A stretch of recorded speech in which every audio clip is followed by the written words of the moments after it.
sasagot ka. Anong sagot mo? This one. Oh. Ha? Oh, ano po yun o kaya? Sino ka? Sino kaya? Sino yung kausap mo? Dapat po gano'n. Amen? Di po ba naman, sa batas naman natin bilang tao, hindi lahat na nagsasalita, eh pwede mong pakinggan. Tingnan mo muna, una, kung ikaw yung kinakausap. Pangalawa, kung sino yung nagsasalita. Ganun po palagi. Ano po? Okay.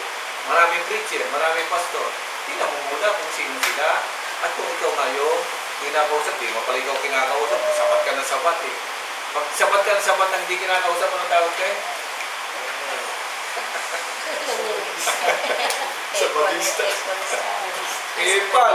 Sabi nga, hindi ka mo kinakausap. Yan.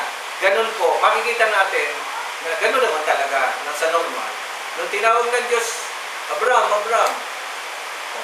Narinig niya yung tinig. Natural. Parang si Moses din. Ganun din naman. Nung tinawag si Moses, anong sabi ni Moses? Sino po kayo? Sino po ba kayo? Eh kasi may tumawag kay Abraham, may tatawagin na naman siya. Tingnan niya lang, sino po kayo? Eh nag-match. Sumagot pa nga ang Panginoon, nagpakilala ko kay Abraham, iba? Ngayon, magpapakilala ko sa iyo ganito natin. Maganda. Hindi nagbabago. Okay. Ganon mga kapatid, ang sistema ng gobyerno ng Panginoong Diyos. Amen? Alam mo kung sino yung, alam mo kung anong mensahe, kilala mo kung sino ang tumatawag. Amen. We call this theocracy. Pupunta tayo ngayon dito. Apply natin ngayon dito. Sabi rito, bakit ka magpapasakop sa pamahalaan? Ano tayo? Sa Romans 13. Ang bawat tao ay pasakop sa mga pinuno ng pamahalaan. Now, sa social studies natin, maraming klase ng pamamahala. Ano po? Ang tawag natin sa democracy comes from the word demos o demonstration. Demo means people. Democracy is a rule of people. Amen? So, tayo po ay democratic country. So, tayo po namimili ng mamamahala sa pamamagitan ng boses. Wow. Politika ka, pastor. Boses ng mga mamamayang Pilipino sa pamamagitan po ng ating matagumpay na eleksyon. So, makilig tayo kung sino ang majority rule, yun ang mananalo. We call this democracy. Now, what is socialist?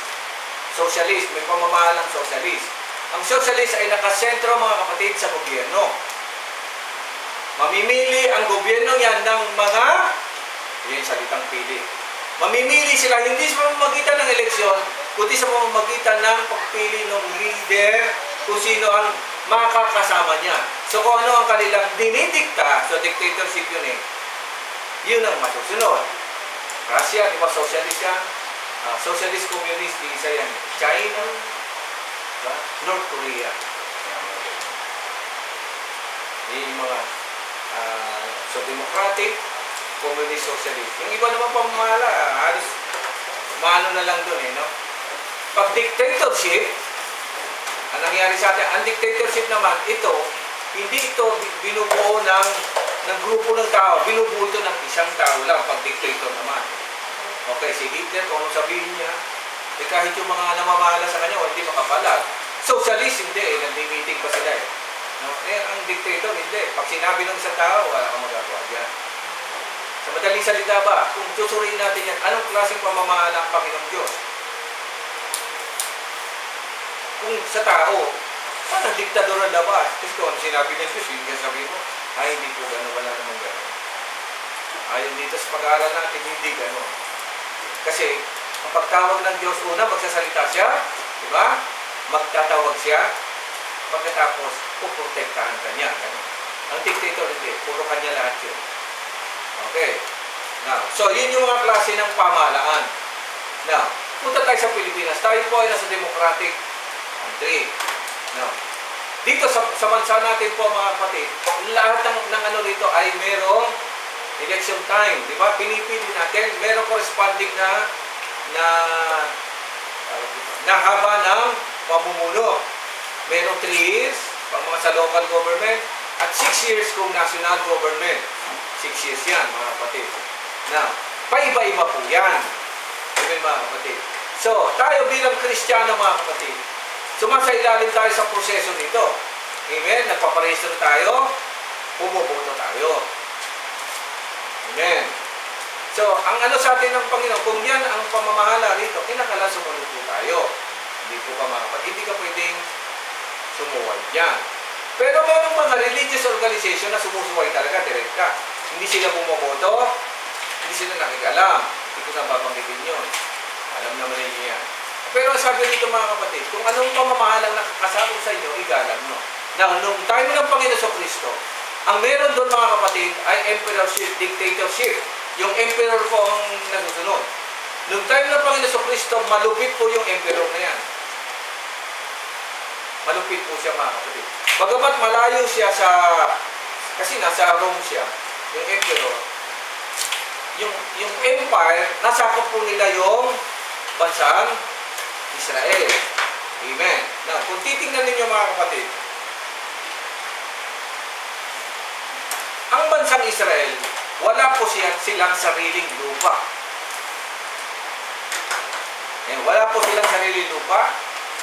Ang sabi lang ng Panginoon kay Abraham, umalis ka dyan, diba? At pumunta ka saan? Sa Biliar City. Yun ang naalala ko yung Biliar City. Nung nagpunta kami ng Cavite, no? Yung nagpupunong kami, welcome to Biliar City. Kung magkaroon ng Biliar City dito, gano'n, ang laki pala. No? Maano nyo na lang yung pag nagka-demandahan na uli, kapakan na lang sa team. Grabe pala, sabi ko gano'n. Paano napunta ito sa kanila? So parang siguro, parang ano rin, Israelita, walang lupa. Sabi ng Panginoon, bibigay ko sa iyo ang lupang Kanaan. May nakatira po ron. May nakatira po sa lupang Kanaan. Ilan na nakatira? 7 tribo po nakatira doon. Mga Hittites, mga kung anong Tites na nakalagay doon. Si Abraham po ay hindi taga ron. Si Abraham po ay taga-Iraq. Taga-Ur. Taga-Iraq po yan. Doon po sila naman. Si Abraham po ay napakayaman nung time na yun. Kung sabi sa pastor, pag namili at Diyos, mayaman. Pero anong sabi ng Diyos kay Abraham? Iwan mo yan. Iwan mo yung lugar na yan. Pero meron din siyang sinamang mga ari-arian. At pumunta ka doon sa lupang aking ituturo sa iyo. Lupang aking ituturo sa iyo. So umalis po siya roon. Amen? Ibig sabihin, walang gobyerno po siya. Ano po? Walang gobyerno. Kundi ang Diyos lang ang kanyang gabay. Hanggang nakarating siya sa Haran, hanggang doon lang po siya. Hindi na po siya nakapunta ng Kanaan kasi doon na po siya inabot ng kamatayan. Amen. Pagkamatay niya, siyempre yung kanyang mga anak na ang pumalit. Si anak niya. Diba si Isaac? Tapos si Isaac nagkanak ng kambal. Ano, tama? Si Jacob at si Esau. Yun na po yung papunta na sana sa Kanaan. Ano nangyari? Nagkaroon ng problema. Amen? Doon sa 12 anak na yun, napag-initan nila si Joseph. Naalam niyo yung istorya. Amen. Ibig sabihin, yung pamilya ni Abraham, nagkaroon na ng problema sa pamamahala. Naintindihan po ninyo, mga kapatid? Bakit nagkaroon ng ayaw na nilang maniwala doon sa tatay nila. Sino ba tatay nila? Si Jacob. Ito si Jacob. Si Jacob, natandaan nyo, yung pangalan Jacob, ang ibig sabihin ay mandaraya. Mandaraya po. Una pa lang, sa sinapupunan pa lang, dinadaya niya na yung kuya niya. Gusto niya, siya unang lumabas. Diba? Kaya ang tawag, yung pangalan Jacob, hill catcher ang tawag doon. Nakakapit ka doon sa paanong kuya niya, gusto niya, sabihin, kaya yun yung ibig sabihin ng Jacob. Hill catcher. Gusto niya sa mauna doon sa kuya niya. Unang lumabas si Esau. Wala siya magawa. Kaya tawag sa kanya ay gano'n. Hindi pinagpala yung ni Esau Ang pinagpala kasi ako, bakit? Bakit napunta sa kanya? Siya palang may diferensya. Sa totoo lang, ako po ang may diferensya roon. Bakit? Sapagkat napatunayan, nung minsan, nakipagbuno siya sa anghel. Magandali makulit. Ganun talaga. Hindi niya binitawan yung anghel. Sabi ng anghel, bitawan mo ako. Hindi kita bibitawan. Bitawan mo ako. Sabi ng anghel, hindi kita bibitawan. Binugbog siya. Talaga hindi bumitaw. Talaga hindi bibitaw. Sa sinapupunan pa lang, ayaw na bumitaw. Yun talaga ang ano niya. Yun talaga ang katangian niya. Bago mo ako, gusto mo bitawan ako, pagpalain mo ako. So, simula ngayon, hindi ka na tatawagin ako, ikaw ay tatawagin ng Israel. Israel. Nakipagbuno sa Diyos. Nagtagumpay ka. Hindi ka makulit. Pag sa Panginoon, Diyos mo gagamitin, ha? Hindi siya, binitawan siya, bali ang balakang niya. Talagang binalihan siya ng balakang. Amen? May lesson po doon, ha? Talagang mapilit kayo, dapat willing kayong mag-sacrifice, no? Talagang palaging may kapalit. Amen? Nakuha naman niyo yung blessing, so hindi na siya ako, tawag sa kanya ay Israel. Dahil na nagkaanak siya, kung gusto niya si Joseph naman, naging favorite niya. Amen? Favorite niya. Mahirap yun na mamimili, tandaan niyo mga kapatid. Bakit niya favorite si Joseph?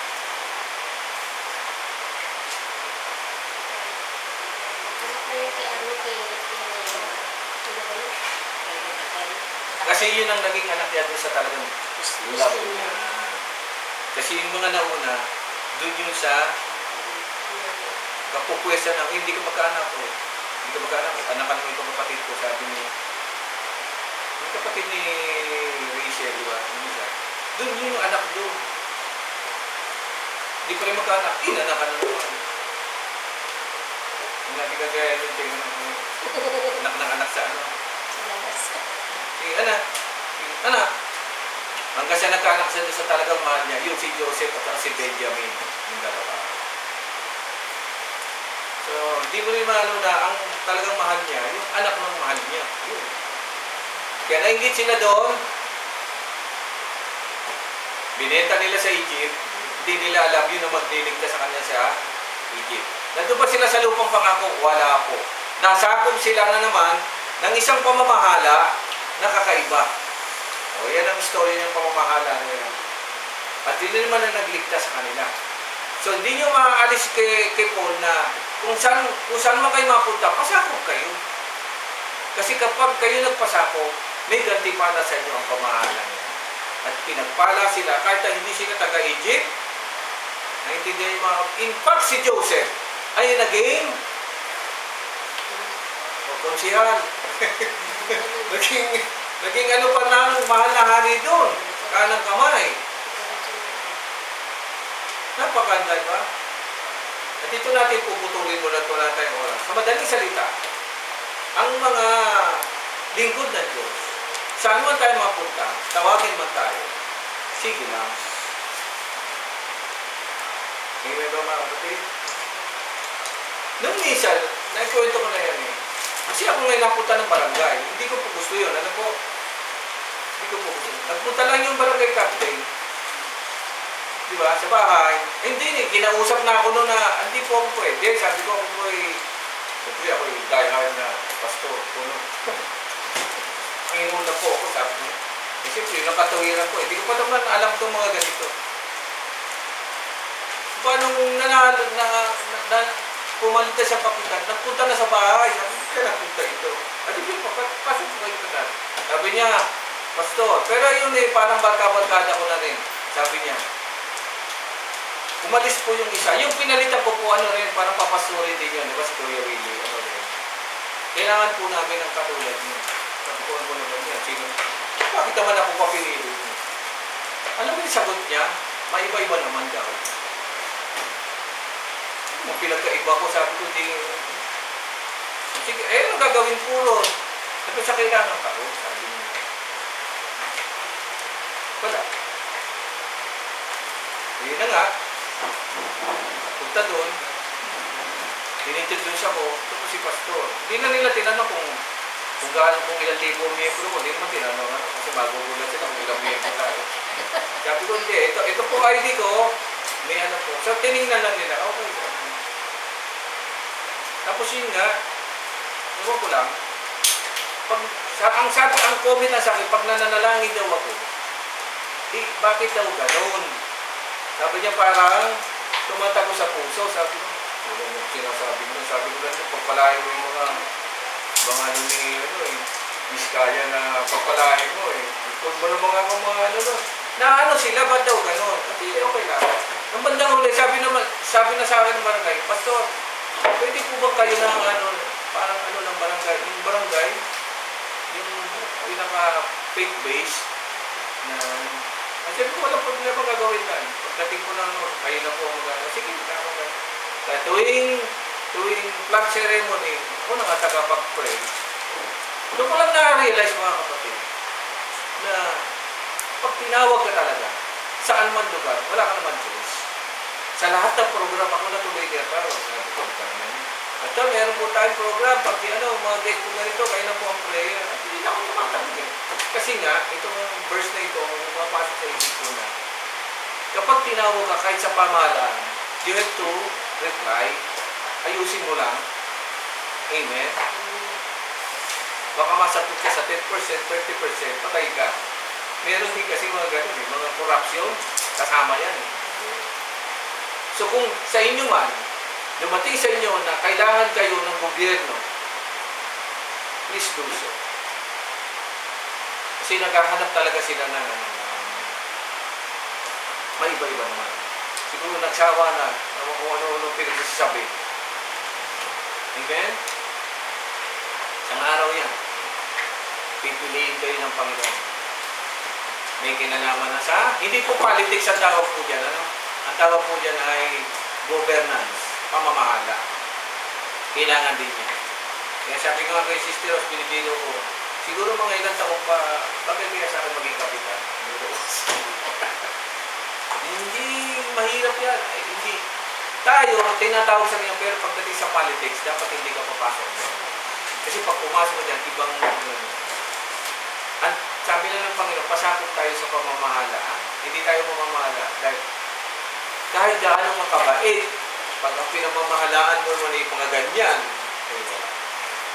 doon na nga lang po, sa loob, kahit gaano kalaki ng problema, palagi lang namin sinasabi, hindi po kami hukom, hindi kami judge, kami po ay intermediary lang.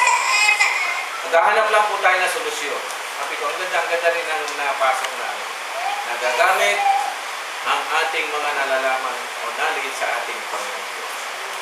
Pagpalain tayo ng Panginoon, tutuloy po natin sa susunod na mga ganun. Pagpalain tayo ng Panginoon tayo ng langit, dakilang Diyos. Maraming salamat sa pagkakatawag mo sa bawat sa amin.